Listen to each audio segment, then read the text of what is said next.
Olha, tal tem sido o poder do Supremo Tribunal Federal que uma das coisas mais importantes que um presidente da República faz nestes tempos aqui no Brasil é indicar alguém para o Supremo. Claro, há o crivo do Senado, que não tem sido obstáculo, né?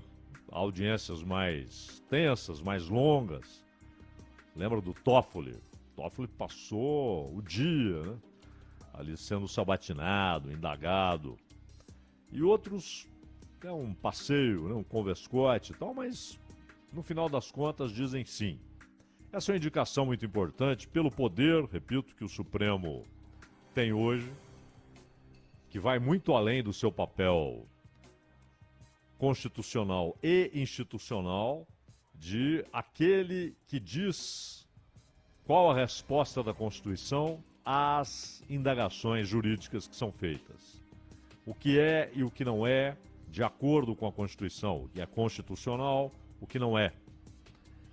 E, portanto, como o corpo guardião da Constituição. O Supremo tem ido muito além, tem tomado decisões legislativas, sim, tem legislado, quando pode, quando não pode. Quando é pertinente, quando não é pertinente. E muitas vezes decisões pessoais, de um único ministro. E, claramente, o Congresso Nacional e o Poder Executivo estão na defensiva. Não têm sido capazes, não têm demonstrado poder para enfrentar, para estabelecer limites que a própria Constituição já dá para as ações do Supremo. Então, indicar alguém para o Supremo, quando é aberta uma vaga, é importante demais. E este ano, não só no Supremo, mas também no STJ, haverá vagas abertas. E é interessante observar a movimentação dos candidatos, daqueles que muitas vezes se lançam, outros têm o respaldo, têm o apoio de figurões, né? Então, no STJ, por exemplo, os candidatos têm padrinhos informais. Tem o cara que é apoiado pelo Alexandre de Moraes, tem o cara que é apoiado pelo Gilmar Mendes. Então, essa disputa, esse momento em que há expectativa, no caso do STJ, é interessantíssimo. Então, há um jantar, por exemplo.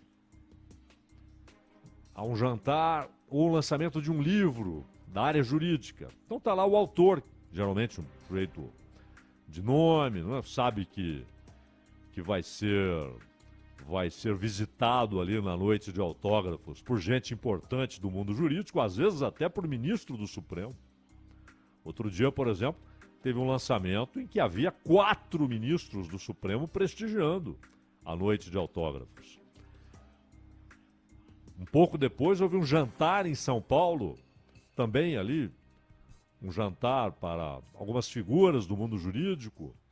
E esses candidatos aparecem, porque ali há gente que tem alguma influência. No caso do STJ, é bom lembrar, é feita uma lista tríplice que vai para o presidente da República. É igual ao Ministério Público, eles fazem uma lista tríplice. O presidente decide se vai ser na lista, não vai ser fora da lista. No STJ, geralmente tem nem conversa, é alguém da lista. Mas a decisão é dele. Mas para estar na lista tríplice, para ter o nome lá, é uma briga, é um embate. Supremo é outra história. O STJ, na verdade, você tem um rol de exigências até maior. O STF, você tem um notável saber jurídico, reputação ilibada e, claro, a idade. Sujeito com mais de 35 anos e até 70 anos. Hoje em dia, já que a aposentadoria estendeu-se para 75 anos, né? E o que eu acho até que deveria ir para 80. Deveriam estender para 80 anos. Fizeram aquilo, foi na verdade uma decisão de puro casuísmo, não é? Para evitar que a Dilma Rousseff pudesse indicar mais alguns nomes, o Congresso decidiu espichar até 75, foi uma PEC, proposta de emenda à Constituição. Em si, nenhum problema. Eu acho que 75 é tranquilo, poderiam até 80 anos. Porque se o sujeito, de repente, mas ele não está legal, ele pode sair, ele sai quando ele quer. Ele não é obrigado a ficar lá. Mas ninguém pode removê-lo, a não ser que ele dê motivos para que o Senado o remova. O Senado pode remover o ministro Supremo. Mas o problema foi por que fizeram. E de 70 para 75, eu acho que demorou para que fizessem isso. 70 era um limite muito baixo, né? Tranquilamente o sujeito pode trabalhar, ser altamente produtivo, com plena capacidade intelectual, de discernimento nos julgamentos e tal, até 75, até 80, até mais, porque isso é muito individual, né?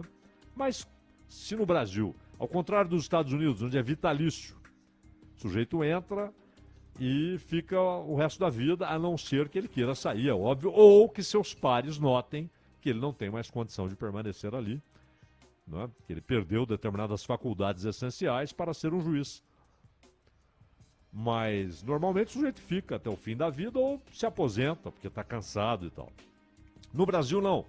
No Brasil, embora tenham copiado todo o restante, o presidente indica, Senado aprova, não tem mandato, decidiram estabelecer um limite como a idade em que o sujeito se aposenta compulsoriamente. Colocaram 75.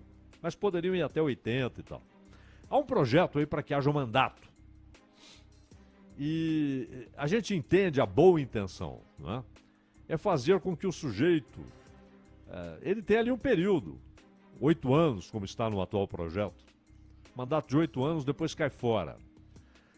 Eu não gosto disso porque não acho bom que alguém que está na principal corte do país, dizendo o que é e o que não é constitucional, com poder hoje inigualável, que ele de repente se veja próximo de ter de procurar um emprego.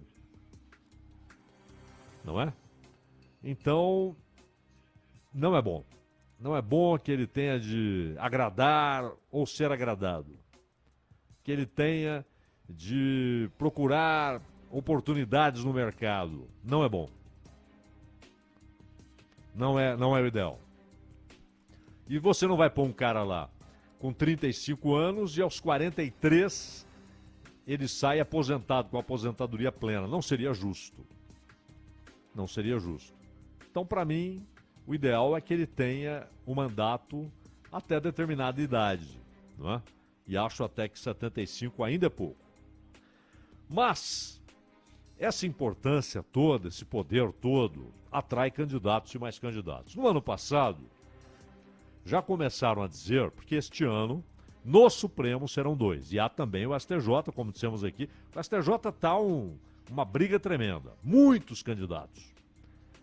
E os padrinhos se movimentando, inclusive no Supremo, né? E políticos. Então o cara, esse cara aqui é próximo do Lula.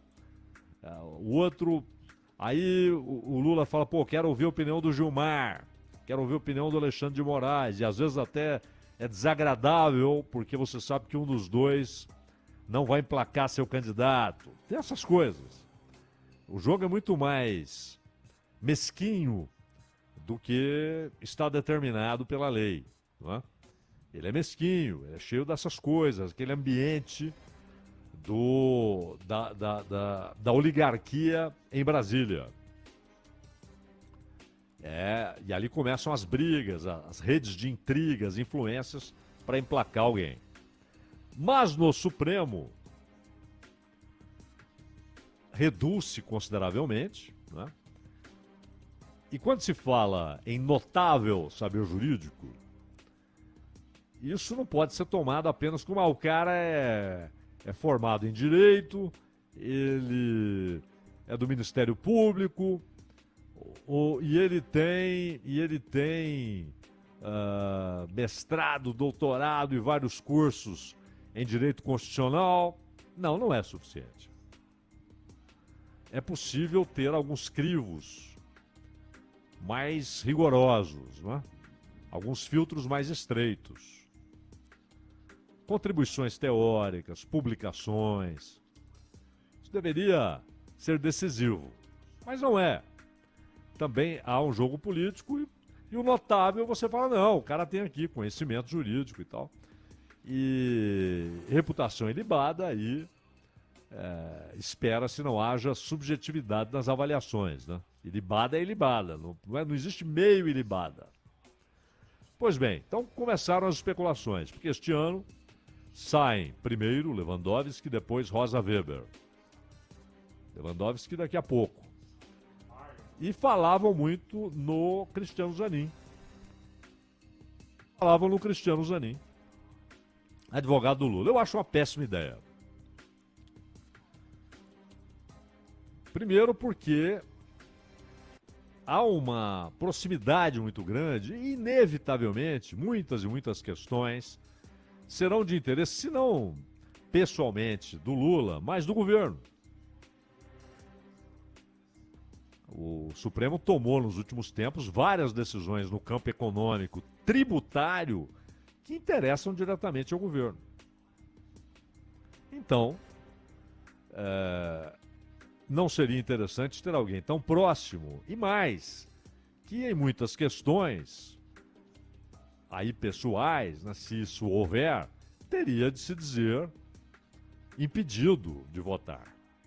Teria de se considerar, olha, não posso votar nessa causa, etc.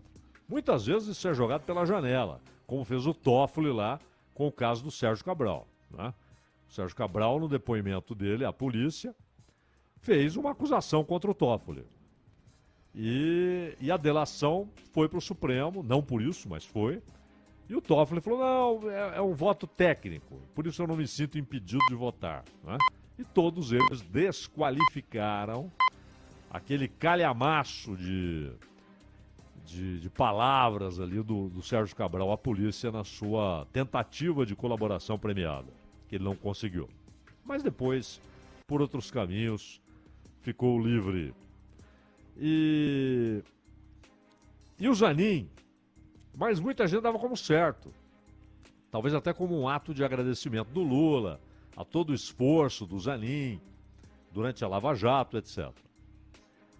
Mas o fato de ele ter sido, seu escritório, né, contratado para trabalhar como defensor do pessoal que é dono das lojas americanas, isso foi um problema. Isso foi um problema para o Zanin, em termos de repercussão dentro do governo, não é? E também o fato de que ele, além desse caso das americanas, ele também entrou ali na defesa, porque, é claro, esses caras têm muito dinheiro. De repente eles notam que o escritório começa a ter sucesso em questões difíceis, em assuntos difíceis. E mais, isso também eles olham, o quanto o sujeito tem alguma influência, né? O quanto o que ele diz pode ser mais ou menos bem recebido por um juiz do Supremo ou no STJ, ou mesmo na primeira instância, onde for. Prestígio. E esse caso todo foi importante para o Zanin, né? Ele era um desconhecido e tornou-se um advogado relevante, requisitado. E por isso os bilionários lá que são donos das americanas resolveram contratá-lo. E ao caso, ele também foi contratado para o acordo de leniência da JF, né? Que é uma holding da família Batista. Eles tentam reduzir o pagamento da multa, que hoje está em 10 bilhões e 300 milhões de reais. Contrataram o Zanin. E aí olham, bom, esse cara mostrou competência. E olham também, pô, tem alguma influência, né? Os juízes vão levar em consideração. Tudo isso pesa. Mas também há o contrapeso, que é se isso vira um problema. Se não na indicação, na aprovação pelo Senado. Fato é que o Zanin é um dos candidatos, há outros sendo apontados. Falam muito no Luiz Felipe Salomão, conhecido pelo seu trabalho no STJ, e no Benedito Gonçalves, que tornou-se famoso na eleição como juiz integrante do Tribunal Superior Eleitoral. Eu até achei que ele teria o apoio do Alexandre de Moraes, né? Mas o Alexandre parece trabalhar com outro nome. O Gilmar Mendes também tem seus palpites a respeito. E dizem que para a vaga de Lewandowski corre por fora o Bruno Dantas, que tem como defensores o Gilmar e Renan Calheiros. Bruno Dantas? Pera lá, né?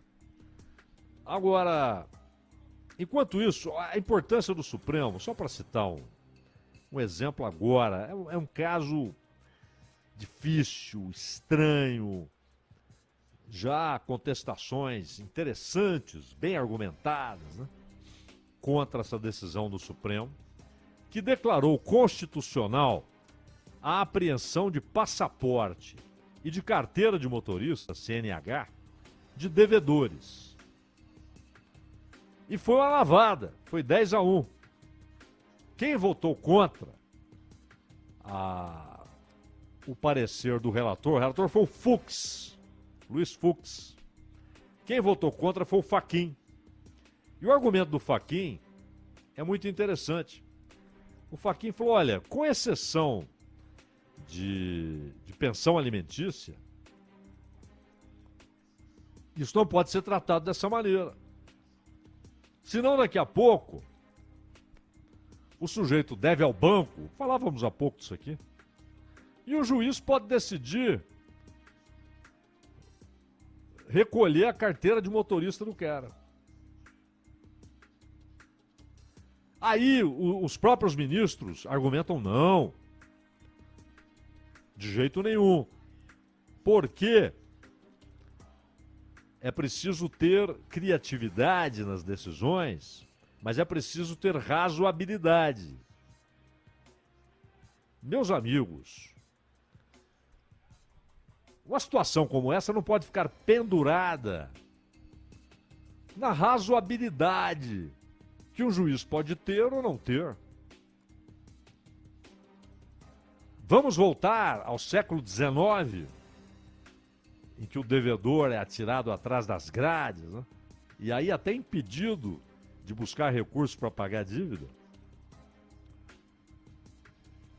E quem deve ao Estado, dívida tributária, como é que vai ser isso? Agora, e quem deve aos trabalhadores? Aí ele não é um devedor que entra nessa ordem de coisas.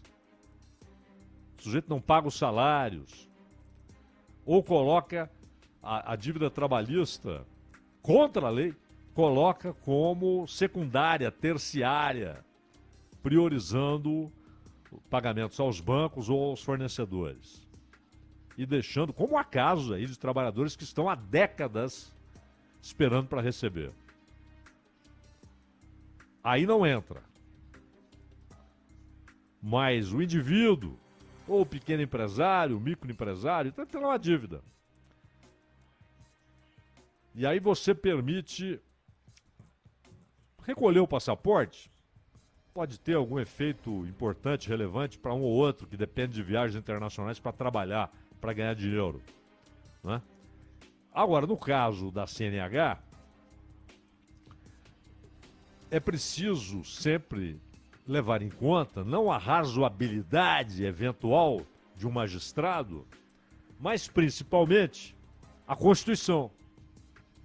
Então, por exemplo, você não pode recolher a CNH por causa de uma dívida de um motorista de táxi, ou de um motorista de aplicativo, ou de um motoqueiro que trabalha com a sua moto. A moto é um instrumento de trabalho. Ou um caminhoneiro, cujo trabalho é levar as mercadorias. Não pode, a Constituição não permite, porque é ferramenta de trabalho. Você não pode retirar isso dele. Isso é Constituição. Não é razoabilidade. Então, essas coisas têm que ficar claras. Por isso, o Fachin, ao votar contra, falou, olha, o único cenário em que se encaixa isso, no caso de um devedor, porque não estamos falando aqui, ó, aquele sujeito é acusado de corrupção, ele tem dinheiro, pode fugir do país, recolhe passaportes, como disse o Alexandre de Moraes. Tem nada a ver. De um devedor. Não é o cara que está no inquérito porque planejou um ato terrorista ou porque deu cano no governo, ou porque roubou, ou porque desviou dinheiro público. Aí você vai lá e recolhe o passaporte e tal, dependendo do caso, ou há risco de fuga, mete uma preventiva. É outra história. O devedor, como disse o Fachin, olhando a Constituição, isso só se enquadra no caso da pensão alimentícia. Mas foi voto vencidíssimo, né? Uma goleada, 10-1. Então, claro, imaginamos que o princípio constitucional não será contrariado, não é? Em relação a motoristas profissionais, a motoqueiros profissionais, isso não será contrariado. Esse é o primeiro ponto.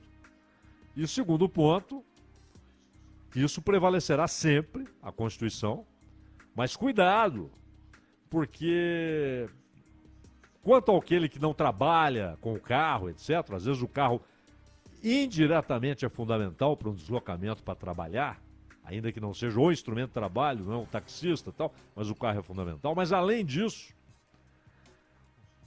é o princípio, é você abrir as portas para aquilo que valia no século XIX. Sujeito pobre, porque se era rico não ia preso, mas pobre que tinha dívida com o rico e era encarcerado. Então daqui a pouco vão reproduzir isso, por exemplo, com o sujeito que deve ao banco ou deve ao Estado. O Fachin enxergou esse risco. Foi o voto dissidente. Os outros não. Entenderam. Se a coisa fica limitada a isso, passaporte, CNH, porém respeitando o princípio constitucional de que CNH não se recolhe quando ela é essencial como instrumento de trabalho, vamos lá. Mas as portas que estão sendo abertas, muitos juristas já estão denunciando. Opa! O princípio que está norteando essa decisão pode levar a outras decisões lá na frente, daqui 10 anos, 20 anos, mais drásticas, perniciosas e que favorecerão invariavelmente os grandes emprestadores, né? Os bancos, ou então os grandes credores, os bancos e o Estado. Isso mostra, esse exemplo aqui, um único exemplo, essa decisão foi tomada sexta-feira, isso mostra o poder do Supremo. E logo, é óbvio, a importância de quem ocupará a vaga do Lewandowski e a vaga da Rosa Weber ainda em 2023. Ronald.